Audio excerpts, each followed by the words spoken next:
Hi guys and welcome back to my channel. Today I'm here with the next update for my top 5 bottom 5 project pan. I have two categories to talk about today, so I'm just going to jump into it. But before I do so, if you're new here, please consider subscribing. I would love to have you in the family. But let's just talking about the products that I have here next to me. So the two categories that has been in here now over the last month are foundations as well as lip gloss. And I'm going to start with the foundations because they have been in here for the longest. And I had 7 foundations remaining starting off last month, so I'm just going to go through them in order. The first foundation that I was working on over the past month is the Clarins H2 Liquid Coverage Foundation. This one is in the shade light beige. I really like this one and I used it an additional 2 times over the last month, which concludes to 5 uses in total. I actually hit my 5 uses on all of my foundations.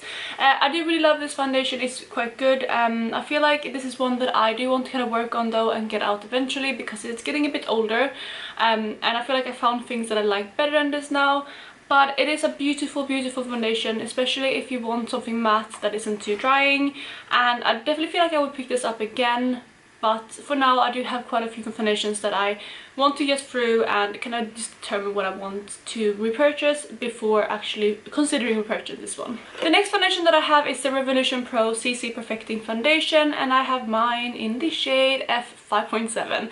This one is just a foundation that I reach for when I don't know what to wear. It is quite moisturizing and it's like a medium coverage, I would say. When I first started using this, not in this project but like overall, I didn't really think I liked it that much, but the more I used it the more I liked it, and I feel like it's still the same now. I did reach for this an additional 3 times over the past month, and yeah, I like this. I am actually getting quite close to using this up. I only have like this much left, so I do foresee this to being done this year, and for now I'm not sure I would repurchase this, but if I do want something that's just easy, that I know I can reach for an everyday basis, I would probably purchase this again, especially considering it is quite an affordable foundation. Next up we have another foundation that I'm getting quite low on. This is the Lumina Blur Foundation, and I have mine in the shade Zero Light Ivory. This is about just over halfway done, I would say, and I do quite like this foundation. It is too light for me though, so I have to mix this when I use it, because we are kind of in the dead of winter now, and we are when I'm basically my palest. And I feel like I used to be more pale, but I don't know why, especially now in during 2020 I barely went outside, obviously during the quarantine and stuff. So I feel like I would be more pale, but I don't feel like I am as pale as I used to be a couple of years ago. Maybe I wasn't as good at matching my foundations back then, but anyway, this is just too light for me now. So if I were to repurchase this, I would pick up the color up, so I think it's number 1. Yeah, it is a beautiful foundation though. I feel like this is definitely an underrated foundation. I know Lumina isn't the most kind of famous brand, but if you do live in Sweden or in anywhere they sell Lumina, I would definitely recommend this one because it's a beautiful one, and it is another one that is a bit more matte, but it's definitely not drying, so I do like this one for my dry skin. Next up we have my Giorgio Armani Luminous Silk Foundation, and I have mine in shade number 4. I do quite like this foundation. I reached for this an additional 3 times over the last month, and I think this is a beautiful formula. It is very expensive though, so I'm not sure if it is worth the money for me. I feel like I need to play around with this a bit more. When I wore this, every time I wore this, my skin looked absolutely amazing. So I feel like if you're looking for a special occasion foundation that you know can be reliable, this is definitely one that I would recommend. But I just now want to compare it to the other foundations in my collection, because for example this one, I mean they're completely different foundations, but I feel like I can reach for this every day and I'm very happy reaching for it. My skin looks good. This one makes my skin look absolutely great though, so I mean it is different, but the price difference between these two are huge, and that's kind of what I want to get across. But I feel like it is a beautiful foundation. I'm not sure if I would repurchase it when I run out of it. Like I said, I feel like I just need to compare it more to other things in my collection first. The next foundation that I have is the EX1 Invisible Wear Liquid Foundation. This one is in the shade 2.0. I quite like this foundation. It is the second one of this tube that I have. I used this up a couple of years ago, and I remember back then I bought this foundation. I really didn't like it. I felt like it just sat on top of my skin. It didn't sink in at all. But then I put it away and I decided to pan it, I don't know, a year later or so, and I absolutely fell in love with it. But once I used it up, I never actually repurchased it. So I thought last year that I wanted to just try it again, and I feel like it's still a really good foundation. I feel like I have other things that I like better now, but again, it is a pretty good everyday foundation for me. I absolutely love the smell of this too. It's very nostalgic to me because I used this a couple of years ago and I was panning it, so I just love the scent. It's not too overpowering, but if you're sensitive to scents, it's just something to note because you can smell this foundation. And yeah, it's nice. I feel like, again, it's not something that is like stands out across all of my foundations, but it's a really nice everyday foundation. And if I don't really know what foundation I want to wear, this is another one that I used to reach for on an everyday basis. And I did reach for this an additional 2 times over the last month, finishing those 5 uses. The next 2 foundations are 2 foundations that I used my 5 uses on, but I also continue using now because they are in my project pan. This first one is the Air Flash foundation by DIOR. This one is in the shade 300, which is too deep for me, so how I used it during my top 5.5 project pan was mainly as a bronzer or to mix in with other things. For example, the Blur foundation, which is too light.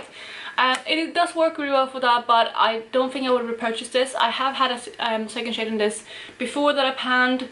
I think that was in 200, and the undertone of these are just not perfect for me. They are too pink tone, too kind of peachy, because I do have quite yellow undertones.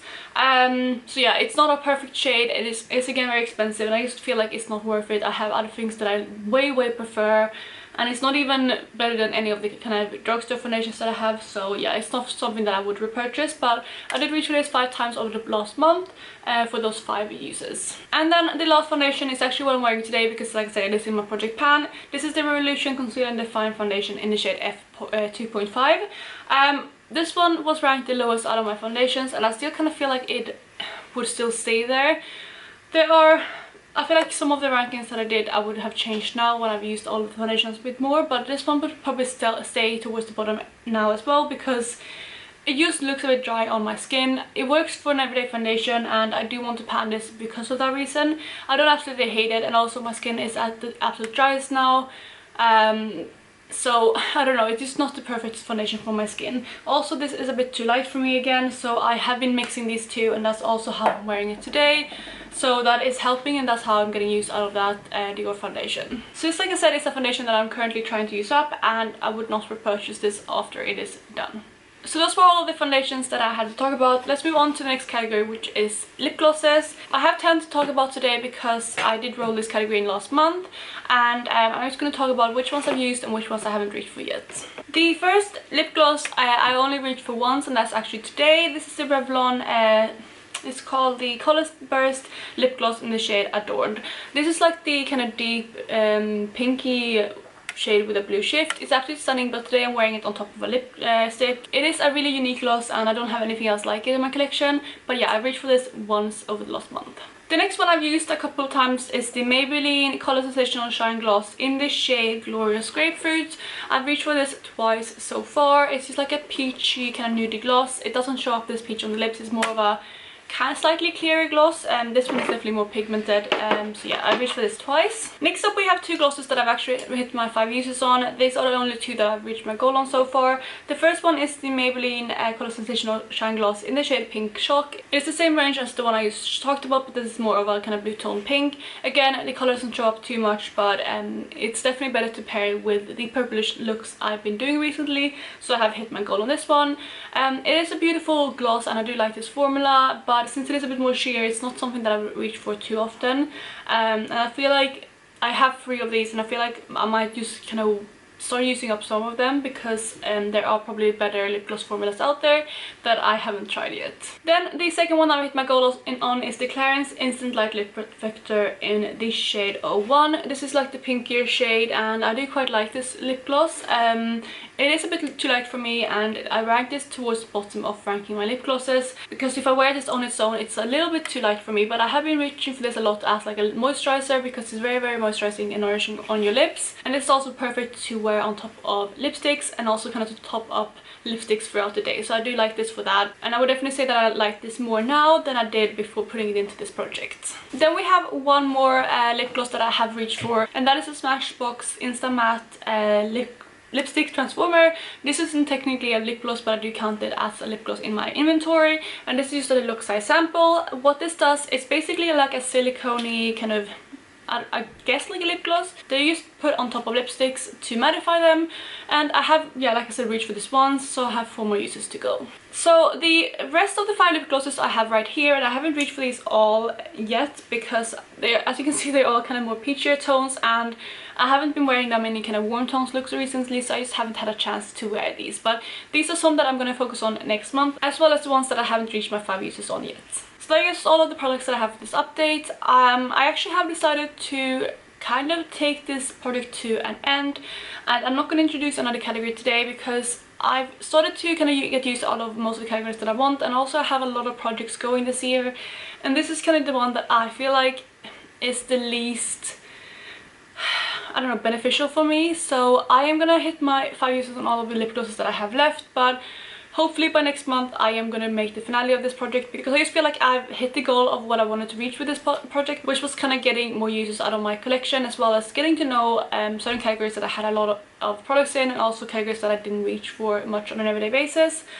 And I have kind of hit that goal now, so this project will, like I said, come to an end probably next month if I do hit my goal on all of the lip glosses, which I'm really going to push for. So yeah, you can look forward to that next month. But that is it for today. I really hope you enjoyed it, and if you did, please go ahead and give it a thumbs up, and otherwise I hope you're having an amazing day, and I will talk to you in my next video.